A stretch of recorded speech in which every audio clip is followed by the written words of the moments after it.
Amém. Vamos ler Gálatas capítulo 5, e eu vou começar do versículo 13, ainda que ontem a gente leu até o 15, né? Mas eu vou começar do 13, Gálatas 5, 13.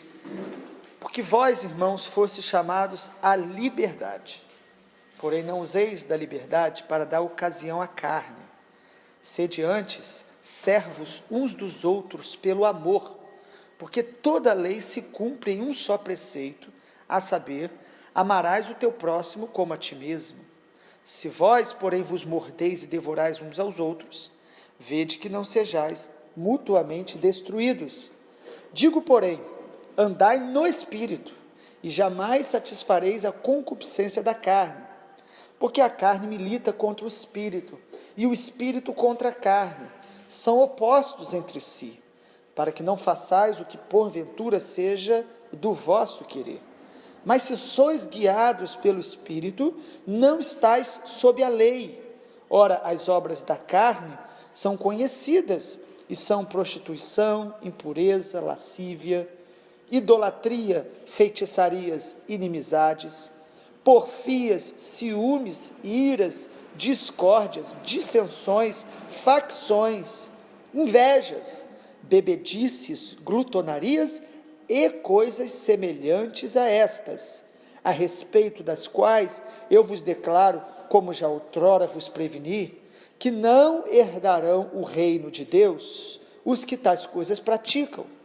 Mas o fruto do Espírito é amor, alegria, paz, longanimidade, benignidade, bondade, fidelidade, mansidão e domínio próprio. Contra estas coisas não há lei. E os que são de Cristo Jesus crucificaram a carne com as suas paixões e concupiscências. Se vivemos no Espírito, andemos também no Espírito. Não nos deixemos possuir de vanglória, provocando uns aos outros, tendo inveja uns dos outros. Capítulo 5 de Gálatas, me parece que é quando Paulo chega ao ápice da revelação que Deus deu a ele, a essas igrejas da região da Galácia. A maioria dos estudiosos acreditam que essa foi a primeira carta que Paulo escreveu. Os irmãos sabem que Paulo foi um missionário, e as viagens dele, ele estava sempre pregando o evangelho e formando igrejas nas cidades por onde passava, e depois ele supervisionava e mandando cartas para orientar aquelas igrejas. E o grande tema dessa carta, nós temos falado, que é uma volta aos fundamentos do evangelho, e ele contrasta isso com a questão da lei e do andar pela fé. Mas no capítulo 5, ele toca no assunto que é também um dos principais da carta, que é a liberdade em Cristo. Ele diz no versículo 13 que nós fomos chamados à liberdade, ou seja, o Espírito Santo, ele gera em nós uma liberdade para obedecer a Deus, liberdade porque não somos aprisionados pela religiosidade, por regras, liberdade para amar, para perdoar, é a obra que o Espírito Santo faz em nós. Em Romanos diz que onde o Espírito do Senhor está, aí há liberdade. Quanto mais cheios do Espírito Santo, mais livres somos, livre do passado, livre das acusações do inimigo. Jesus falou, se o Filho vos libertar, verdadeiramente sereis livres para adorar a Deus com todo o nosso coração. Mas o Espírito Santo usa o apóstolo Paulo para nos dar um detalhe importante. Ele fala no versículo 13, não useis da liberdade para dar ocasião à carne. Porque algumas pessoas pensando, agora vivemos pela graça, não precisamos mais da lei, podem achar que isso é uma liberação para fazer o que quer. Muita gente pensa que graça é liberdade para pecar, ou para viver sem nenhum princípio bíblico. Mas graça não é liberdade para pecar. Graça é poder de Deus para vencer o pecado. Graça é capacidade do Espírito Santo para viver em obediência a Deus, sem a imposição de regras, mas pela obra do Espírito Santo dentro do nosso coração. A graça faz o que a lei não conseguia fazer, nos transforma de dentro para fora. Então Paulo diz, não use da liberdade para dar ocasião à carne. Ele diz, antes sejam servos uns dos outros pelo amor. E aí ele diz, porque o amor, ele é o que nos conduz a fazer a vontade de Deus. Ele diz, toda lei se resume em amar. Quando Jesus resume toda a lei, ele diz, ame a Deus de todo o coração e ao próximo como a ti mesmo. Um dos homens de Deus na história, conhecido, disse, ame a Deus e faça tudo o que você quiser. Ou seja, se você ama a Deus, você vai fazer o que agrada a Deus, e a tua vida, o teu prazer vai ser de agradar a Deus, porque você o ama. Quando você ama a Deus, uma lei, entre aspas, ou uma verdade começa a operar dentro de você, a vontade de agradar a Deus em tudo que você faz, em tudo que você fala. E a partir do verso 16 está aí a lista que nós conhecemos como as obras da carne e o fruto do Espírito. Primeiro Paulo começa a dizer, no versículo 16, ande no Espírito. Esse é o grande segredo de Deus na nova aliança. Nós não somos guiados mais por regras, nós somos guiados por uma pessoa, pelo Espírito Santo. Deus não nos deu um mapa, Deus nos deu um guia. O Espírito Santo vos ensinará todas as coisas.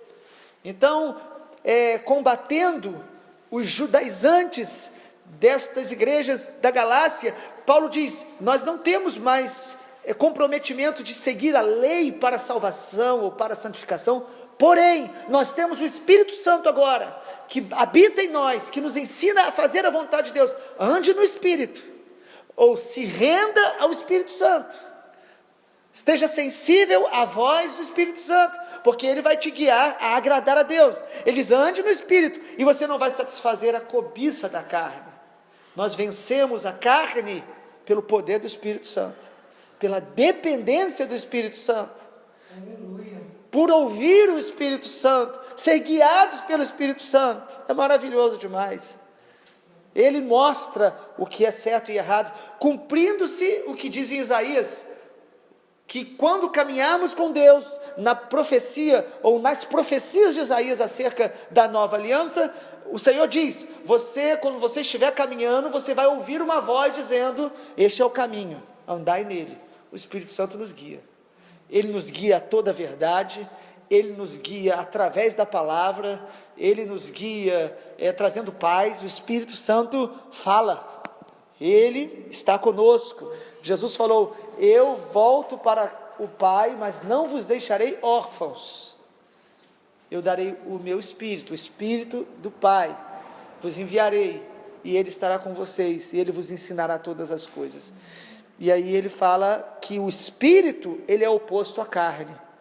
É muito prático, às vezes, descobrir a vontade de Deus. Só você perceber o que a tua carne está desejando. E como é terrível alguns começam a achar, alguns começarem a achar que o que eles querem é vontade de Deus. E Paulo diz que a carne, e aqui carne não é o corpo, matéria, mas o desejo carnal, o desejo corrompido que nós herdamos de Adão. Paulo diz que a carne, ela é oposta, ela milita contra o Espírito. O Espírito Santo nos guia a um caminho, mas a carne vai tentar nos afastar desse caminho, mesmo convertidos. A nossa carne é uma natureza que nós precisamos vencer todos os dias. E ele diz que a carne, ela produz algumas obras. E ele diz, é interessante que como que o Senhor fala através do apóstolo Paulo, diz, as obras da carne são conhecidas. Não são desconhecidas, elas são conhecidas, elas são notórias. E ele coloca aí as obras da carne pelo menos em 4 categorias. Na área do sexo, na área da religião, na área dos relacionamentos e na área da alimentação. Então ele diz, a carne vai perverter o sexo, vai levar a pessoa à prostituição, impureza e lascívia, ao desejo proibido ilegal, ilegítimo, através do sexo, porque o sexo é uma bênção dentro da aliança, mas ele é corrompido, a carne, que é o sexo sem aliança, sem comprometimento, o sexo para usar o outro, para o prazer próprio, sem aliança e compromisso. A carne, ela nos leva também a pecados na área da religiosidade, idolatria e feitiçaria. É interessante porque a gente pensa em feitiçaria, isso é coisa do diabo, mas a Bíblia diz que é obra da carne, porque a carne estabelece ídolos que lhe seja mais favorável, agradável, pessoas adoram ao que elas querem adorar, para que aquele ídolo não as confronte e faça o que elas querem. Idolatria é estabelecer um Deus segundo os seus próprios padrões, inclusive a Jesus, o Senhor. Nós podemos dizer que adoramos a Jesus, mas criamos uma imagem errada dele, e adorá-lo de maneira equivocada, e isso é um tipo de idolatria. Criar uma imagem de Deus falsa, ou seja, tem gente que só segue do Evangelho o que ela gosta. Quem só segue do Evangelho o que ela gosta, não é o Evangelho que ela está seguindo a si mesma. Então, idolatria e feitiçaria é a manipulação dos poderes espirituais em favor pessoal. Então isso é pecado da carne. A carne distorce a adoração verdadeira. A carne, todos nós temos uma inclinação inata dada por Deus para adorar, mas a carne nos faz adorar quem queremos, como queremos, e estabelecendo nossa própria vontade. O que é feitiçaria? Não é só aquela pessoa que procura os demônios e aqueles objetos que a gente se assusta. Feitiçaria é manipular poderes espirituais em favor pessoal. Por isso elas vão aos lugares. E quanta feitiçaria às vezes no meio de igreja, quando ora ou quando busca Deus para fazer e satisfazer as suas próprias vontades. A Bíblia diz: o Deus deles é o seu próprio ventre, falando isso para uma igreja que busca Deus só pensando nas coisas materiais. O apóstolo Paulo diz isso, lá em Colossenses, que quem busca Deus só pensando nas coisas da terra, o Deus deles é o seu próprio ventre, a si mesmo. Então temos que ver que a nossa carne pode distorcer até mesmo a nossa adoração, e aí a carne também nos leva a pecar em relacionamentos, porfia, ciúme, ira, discórdia, dissensão, facção, inveja. Isso é obra da carne, nós temos que crucificá-las. E ainda fala sobre pecados na área da alimentação, bebedice e glutonaria, tudo que nos descontrola, tudo que é só para satisfazer o nosso prazer, onde não há renúncia, pode ter certeza que a carne está em operação, porque andar com Deus é uma vida de renúncia, de obediência, de cruz. E aí o Paulo, através do Espírito Santo, Paulo escreve a respeito dessas coisas, versículo 21, eu declaro, como já vos preveni, não herdarão o reino de Deus os que estas coisas praticam. E não adianta você olhar para essas coisas e tentar fugir delas, porque Paulo diz, e coisas semelhantes a estas. Nós, às vezes, há pecados que são tão modernos que a gente fala, mas isso não está na Bíblia, mas são semelhantes a essas, onde a carne está operando. Paulo diz, não herdarão o reino de Deus. Não se enganem, o fato de vocês não seguirem mais a lei da antiga aliança, não os torna libertinos, sem nenhuma regra ou princípio de Deus. O Espírito Santo, ele vai nos guiar a uma obediência, e ele vai produzir em nós uma mudança, e essa mudança do Espírito Santo é chamado, no versículo 22, do fruto do Espírito. Não é interessante que o fruto não é nosso? É do Espírito. Você não pode dizer, eu estou produzindo um fruto. O fruto é do Espírito. É uma rendição, não é um esforço e mérito próprio. É rendição a Jesus. É se rendendo diante dele, que o Espírito Santo vai nos transformando, nos moldando, e você mesmo vai olhando para você, olha, eu estou surpreso, mas Deus está me mudando, o Espírito Santo.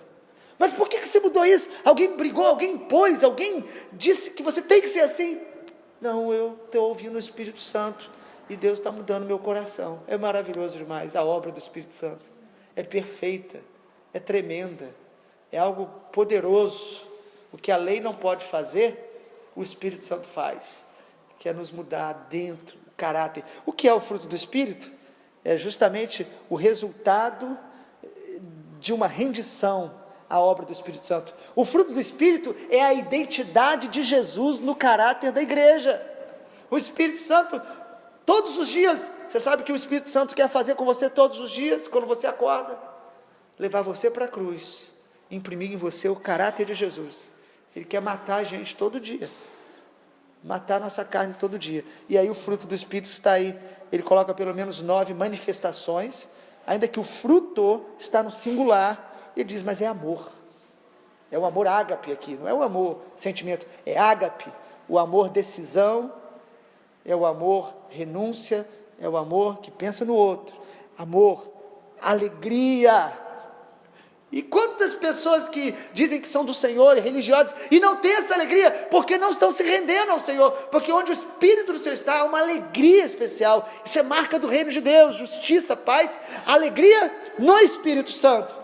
Alguns até pensam que está cheio do Espírito Santo, está mais sério, carrancudo, mas não é isso que a Bíblia diz.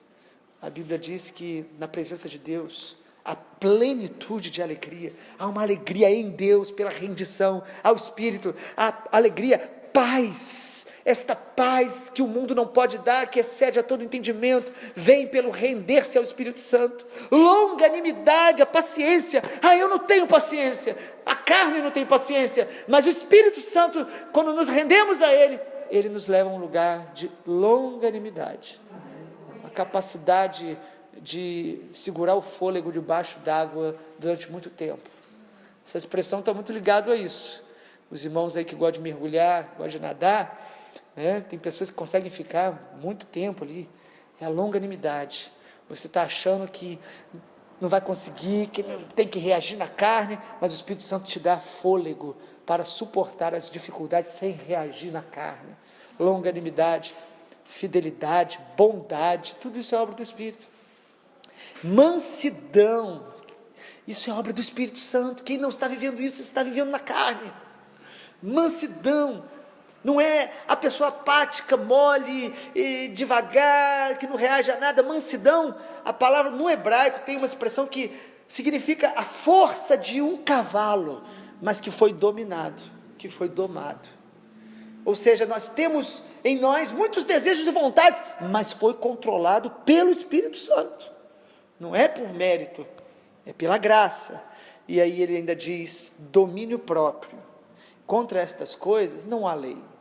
Você não precisa de um manual de regras para fazer essas coisas, mas precisa de se render à obra do Espírito Santo. E os que são de Cristo, eles vão crucificar a carne, suas paixões, seus desejos. Se vivemos no Espírito, versículo 25, andemos no Espírito e não nos deixemos possuir de vanglória. Cuidado, a vanglória, esse orgulho que todos nós temos que lutar contra ele.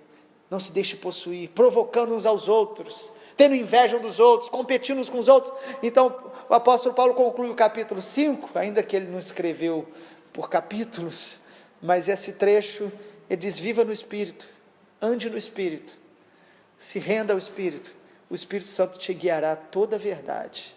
Ame a verdade e o Espírito Santo vai te guiar a ela, vai te libertar das mentiras, do engano, do orgulho. Ou seja, o que Paulo está dizendo para as igrejas da Galácia e a igreja de hoje é, você não está mais preso a regras da lei, e elas não mudam nem transformam, mas você está hoje debaixo de uma graça, onde o Espírito Santo está te transformando e quer te transformar a cada dia, te santificar a cada dia. Amém. E Ele é o Espírito Santo, então imagina o que Ele quer fazer na gente, né? Santidade ao Senhor. E lembre-se sempre que graça, o contrário de graça, não é esforço, mas é mérito. Então a graça, ela não exclui o esforço que nós fazemos em buscar a Deus, em renunciar a nós mesmos. Ela simplesmente, ela exclui o mérito nosso. porque o mérito é de Deus, porque até o desejo de buscá-lo vem dele, porque a Bíblia diz, ele é quem opera em nós, tanto o querer quanto o efetuar. Então tudo é graça, não é mérito, mas a graça não exclui o esforço de me render, de crucificar o meu eu e minhas vontades. Que Jesus nos abençoe nessa manhã de sábado. Amém.